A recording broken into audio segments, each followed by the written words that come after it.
Okay, I just got done taking the top off here, of course, the rack and so on. So just checking those fuses, those block fuses or whatever. So I'd replaced one a while back. This one here, I put one like an automotive one. That was for my fans, I believe, because I had an issue with the fans quite a few years back. So I just opened up one of these pouches. These pouches right there. This one, you can see it right here. And there's another one right here. I just cut this one open. So, and take a look at this. Look at that. That is completely done. That could be my issue right there. It's just rusted and there's water in that. So, that could be my issue right there. So, I have to replace one of these. You can get the automotive ones like this. I'm gonna open up this one too and see what kind of condition it's in, and I'll bring you guys right back. By the way, it's all you do is just cut the zap strap and just split them open with a knife. So now, how am I gonna reseal them? I'm not too sure yet. Let's see. I might reuse the pouches. I've heard of people just filling them up with silicone and then closing them. I don't know if that's the right way, or I've heard of people just getting rid of the bag totally and then just wrapping a shitload of tape over electrical tape. I don't know, we'll see. This one here, that's what I'd done with it. I went and got that liquid electrical tape, and you kind of paint it on and it just seals it up. So I'd done that in this one, plus I wrapped it with electrical tape, and it's been a couple of years now, and it looks like it was, looks just exactly like it was when I took it out of when I bought it. So maybe I'll try the same thing with these two. Anyway, I'm gonna cut this one open and I'll bring you guys right back. Okay, I got the other bag open, and this one's like new. Nothing wrong with it. Kind of bites that you gotta cut these open to figure that out. But I don't know any other way to check them. But this one here, oh boys, it's, oh sorry, it's rusted like crazy. I'm not too sure which one does what. I'm not even too sure if it even affects the lights. I don't know. So this one, connection's good. No rust. There's no water in the bag, which is perfect. This one, bunch of water in the bag, and as you can tell, rusted right out. I don't think it would have lasted much longer. So I just need to look at the manual for the wiring schematic and see if that would affect my lights. I guess what I could do is unplug it, unplug it from here, the terminal, see what happens. But I don't know, you'd think that it either works or it doesn't work. I'm not sure. I mean, how these work. I don't know if they reset themselves or what. So yeah, just moving around, you can see right here all that water coming out of that bag. Holy. So okay, so I'm gonna go and pick one of these up. First, I'm gonna see what size it is, so I have to look it up in the book. I don't know how many amps. This one here, I believe, is it looks like 10 amps. I think so. Kind of worn out a little bit here, but this is in excellent condition. Nothing wrong with that. But anyway, and I need to look at also at the a YouTube video where the those guys bypassed a four-wheel drive switch, the speedo, and go directly off the switch, and see which wire to cut and whatnot, and also be taking this one off, see if I can look inside it, see if there's anything loose. I don't know if it's even worth looking into and just order a new one, but I hate buying parts that I don't need. Waste of money. So I'm not too sure what I'm gonna do yet. So anyway, put you guys down here and I'll bring you back. What I'm gonna do is I'm gonna see if I can remove one of the cables off of this here connections and see if it affects the lights. Okay, so I took the one of the connections off, and sure enough my lights didn't work and my pod's not working by taking one of these off. This one here, by taking one of the connections off this relay or fuse, whatever you want to call it, it didn't affect my lights. My lights were still working, and so was my instrument pod. So this could be the culprit, because like I said, it doesn't do it all the time. But I'm wondering if with the lights on it gets hot and then it starts making a bad contact.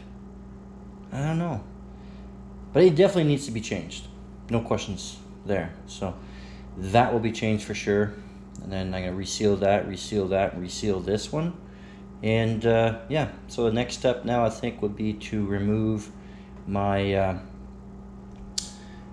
switch right here. That I don't need to look it up on YouTube. I mean, I believe it's straightforward. I'm gonna take my mirror off, take off my grip, and I should have access to a couple of little bolts or nuts or something on the back side here, so I can split this apart.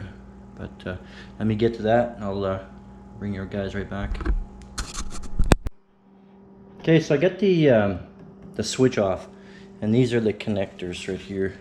So I've noticed that they're quite dirty, but that to me makes sense because it's not waterproof. It's, you know, just right here, mud flies in there and the whole bit. So not surprised that they're dirty.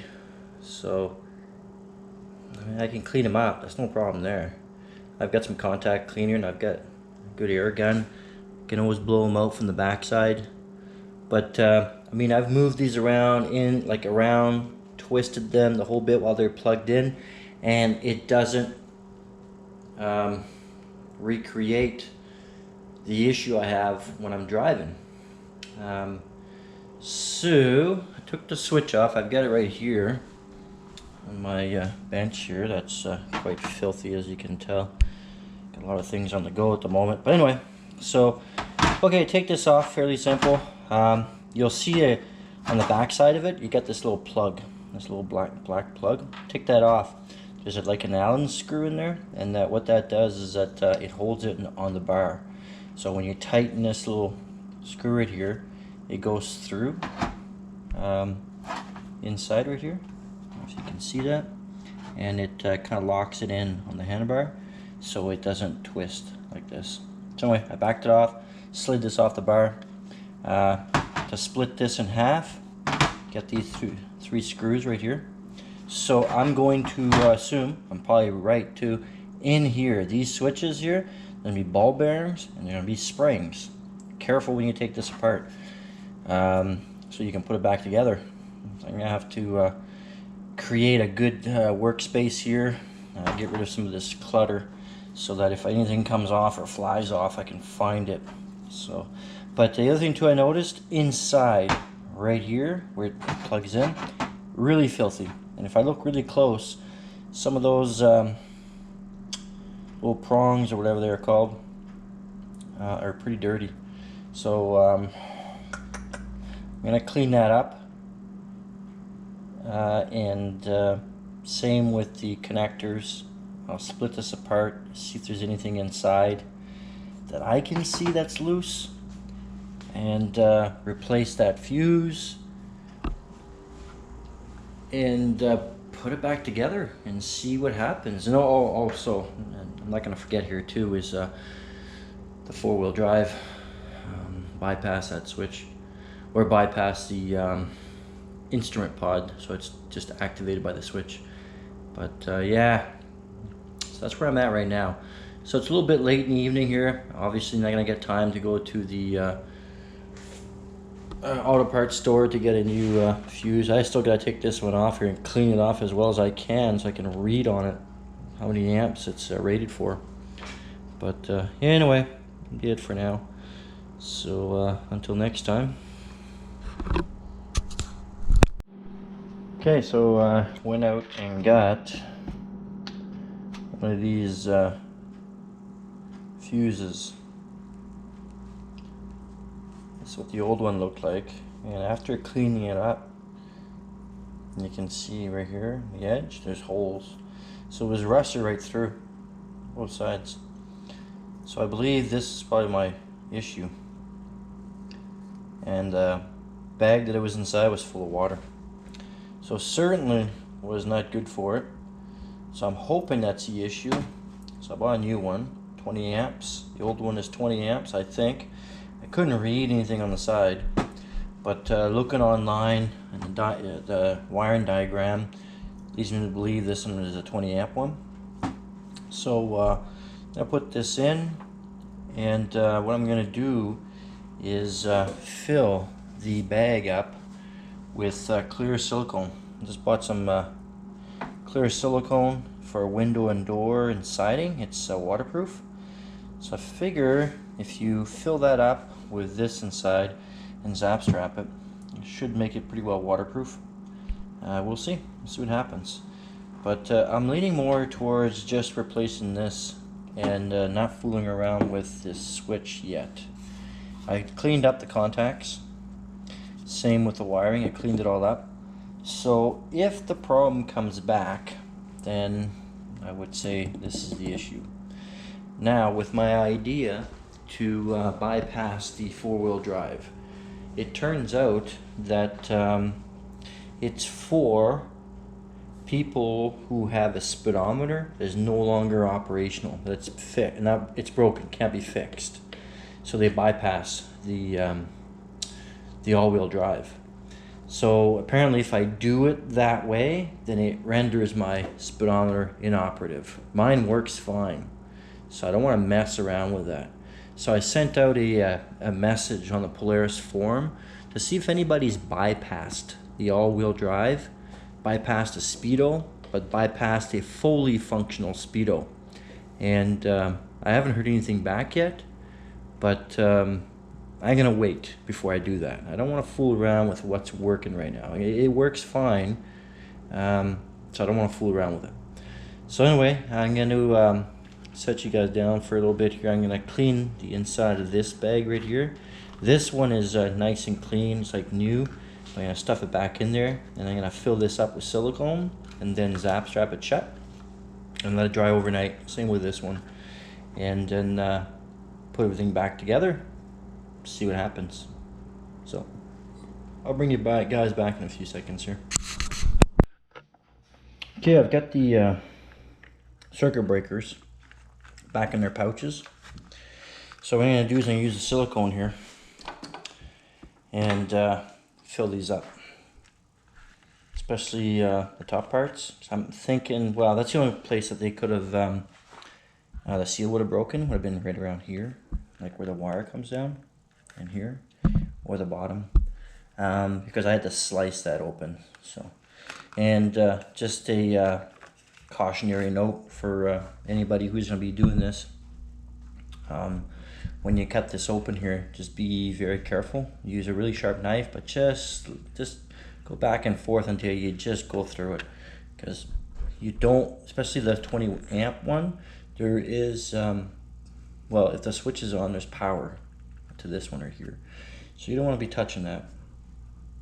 So just be careful when you cut it. Make sure that you've got the ignition off, or better yet, take the negative cable off the battery. So I'll put you guys down here and I'll bring you back. I'm just gonna fill this up with silicone, and I need both hands to do this. So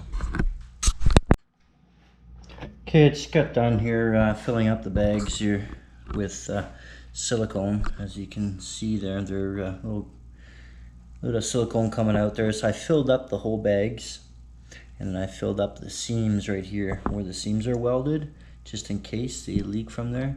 And I did the same thing with this one, and then I put a zap strap in the middle to hold it kind of close together. So hopefully that works. It should, but I'm gonna put it back together and then take it out for a ride, I guess, and see what happens. I don't know. I mean, I've also heard that the wiring right here can go bad, so we'll see. I've cleaned up the ends here. I blew it out with air, and I sprayed it with electrical cleaner, contact cleaner. And what I'll do is I'll put some dielectric grease maybe on this side here and on this side, just to help prevent mud and water to get in there. Don't know if that's going to help, but I've seen kits. I mean, some people say these go bad first before the switch does. Saw some kits there where you, I guess you cut off this part or something like that, and then you splice it in. Not too sure. I'll have to look into it. I think I saw it on Quad Logic, so we'll see. But I'll give that a try first, because that was the only thing I found that was, you know, about to fail or had failed, was that fuse. So, and by unplugging that fuse, my lights went out in my dash, my instrument pod. So, kind of hoping that's it. But like I said, I won't know until I try it. So, anyway, that'll be it for this video. I'm just gonna put this back together and then try it out, and I'll report back to you guys and see what the results are. Okay? Thanks for watching.